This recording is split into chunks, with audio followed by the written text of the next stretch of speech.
friends, this is the Miss Wolfie from our Half Acre Homestead, and today I'm starting the process of making spaghetti sauce for canning tomorrow.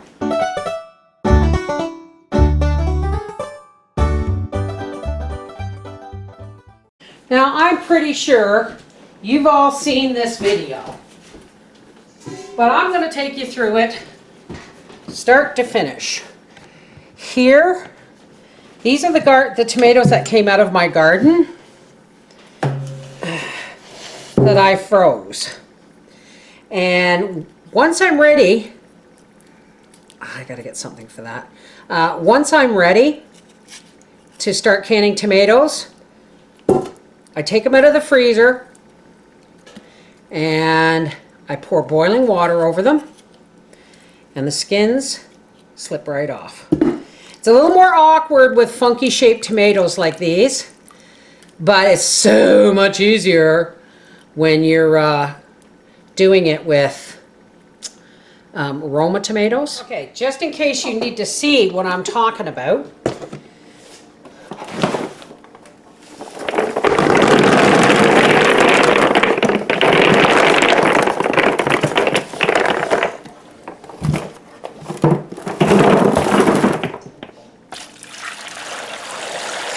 watch the skin split.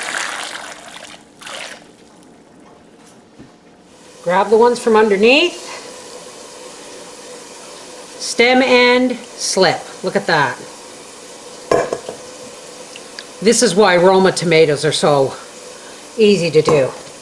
They're a uniform size, they have a relatively small stem end, and they slip their skins beautifully. All right? Okay, so here's approximately a bushel of Roma tomatoes. Well, okay, I should have gotten a bushel of Roma tomatoes. I didn't. I got like 3/4 of a bushel, and then I added my flat of homegrown tomatoes. So now, this is what I want to show you. I do mine in a double boiler. You can see that the canning rack is in the bottom. These are my pressure canners, but I use them as double boilers. Why? Because I don't have big heavy bottom stock pots, so I want these to just cook down enough that I can add all my other ingredients to make it spaghetti sauce. So when these cook down some, and that I can add these, then we'll puree them and then we'll go on. But don't be discouraged if it takes a long time this way. Why? Because I don't want to burn anything, and you know what? This part is done. I can just make sure I always have water in my double boilers, right, with the rack in the bottom, and they'll simmer away, because as you can see, these tomatoes are already getting warm and giving off water, so it's all good, right? And then I will probably put these right down to low, cover these with a mesh tray, and leave them on low overnight. I don't recommend it, but I'm up every couple hours anyway, so there we go. Okay, sorry about the sound of my kettle, but I need my cup of tea. Here are my tomatoes that I have stewed down some. Now we're gonna get on chopping vegetables. And this is the celery from my garden. Well, not all of it, it's only 4 stalks, but didn't it do well? All right, let's get on it. Okay. So we're working on the garlic right now. Like I showed you, everything that's going into this is fresh, if not from my garden, which the celery and some of the tomatoes are. Then from the market, the only things that I'm not using fresh are canned mushrooms that I want to rotate out, and the big jars of tomato paste Howie happened to find me.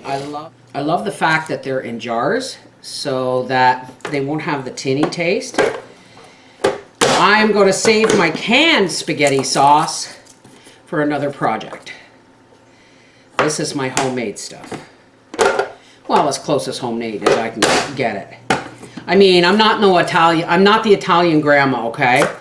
I don't cook my tomatoes down for, right down to thickness before making them into sauce. I'm going to thicken them with tomato paste. The absolute reason why they made tomato paste.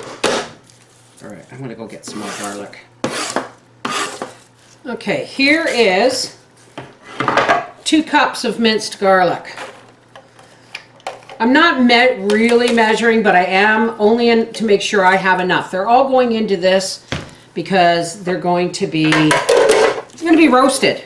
The only thing I'm not going to roast is my basil from my flour box. The basil's going right into the tomatoes as soon as I'm done getting all these vegetables. And let's not forget the peppers that I chopped on live stream. Put my little waste paper basket down here and just scrape everything in. All right. Now, before I get on to the onions, which are going to be just as messy, because I didn't get to finish chopping them, so I'm going to have to add more. Let's get on to my celery from the garden. Remember, this is all going to be washed, folks. That can go in there. And yeah, it's got a lot of dirt in it, but you know what? This is good stuff. And I like nice chunks of celery. And yes, this stuff is going to get saved and put in a bag for broth. And the garlic done. Now, I'm going to wash this up and then I'm going to do the onions. All right, before I get on to the onions, these are the peppers and the celery and the garlic. Now we just got to do onions. But before I do my onions, this is the last bit of basil from my pot. Yeah, I had to change my shirt. I got too wet doing the celery. I'm just going to chop this bit of basil up here and divide it between the pots. Basil, garlic, and salt. If I had fresh rosemary, I would put some in, but I don't have any of that fresh. I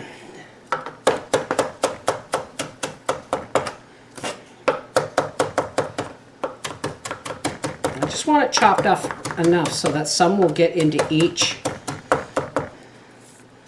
jar. And this is going to go get divided between my 2 pots of tomatoes.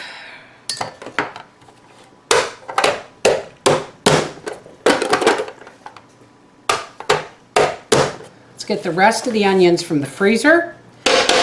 And all of this is going into a 400-degree oven for about an hour. I'll stir it occasionally. All right, I'm just about to take my vegetables out of the oven.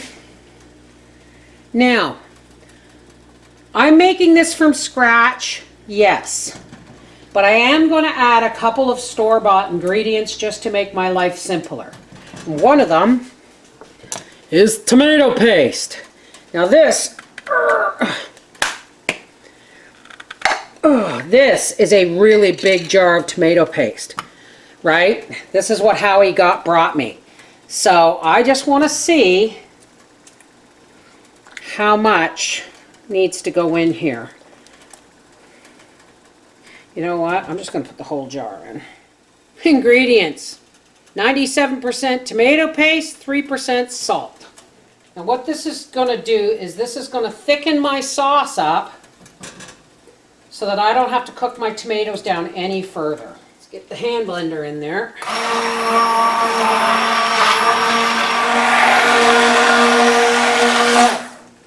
Now what I essentially just did was saved myself, by adding the tomato paste, I saved myself from having to cook down 3 bushels of tomatoes. So here are my oven roasted vegetables, and here are 8 8-ounce cans of mushrooms.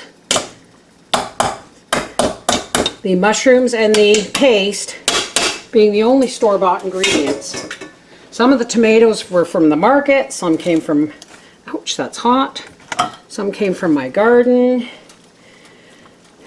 Now, this roasting pan is full of peppers, onions, celery, mushrooms, and garlic. Isn't that beautiful? All right, now I'm going to have to get my pots ready. I can't combine all of these. I don't have pots big enough. So we are going to do it the way I did it the last time. If you do use fresh mushrooms, please slice and boil them first. They give off a bit of a smut. So I just think they're cleaner if you boil them first. All right, we'll be back shortly. Okay, folks, the quarters are quite tight here, but I'm going to show you. Here are some jars that are clean and fresh out of the dishwasher. Our rings, our lids are in hot water. Here's our veg, and here's our first pot of tomato sauce. Can you see okay? Yes, you can. All right. So first things first, I'm going to put, I don't know, about a cup of my oven roasted veg and the broth in the bottom here. And then, my love, comes the sauce. Ah, yes. That is beautiful, is it not? And remember, unlike my pantry stock rotating out spaghetti sauce, everything in this is fresh ingredients except the tomato paste and the mushrooms. Always, always, always wipe your rims with a clean, damp paper towel. Now, the reason I'm canning so much lid, fingertip tight, okay?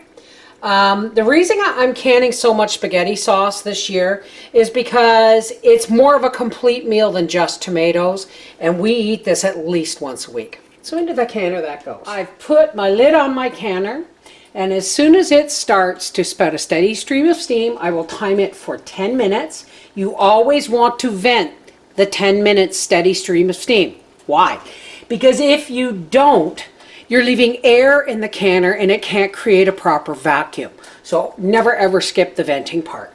And as soon as it vents the steady stream of steam, I'll put a 10-pound weight on it, and I will process these because it's a vegetable sauce. It's 30 minutes for pints, 35 minutes for quarts. All right, it looks like I am going to have to roast another roasting pan of vegetables because I still have another stock pot to go, and both my canners. This is the last jar to go in my second canner. So that's 14 quarts, and I'm probably going to get 14 more. So I got to do another roasting pan of vegetables. On goes the lid.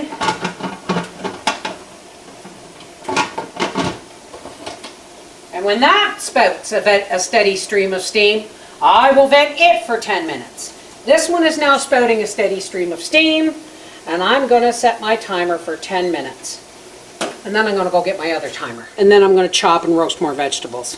So, our timer has gone off.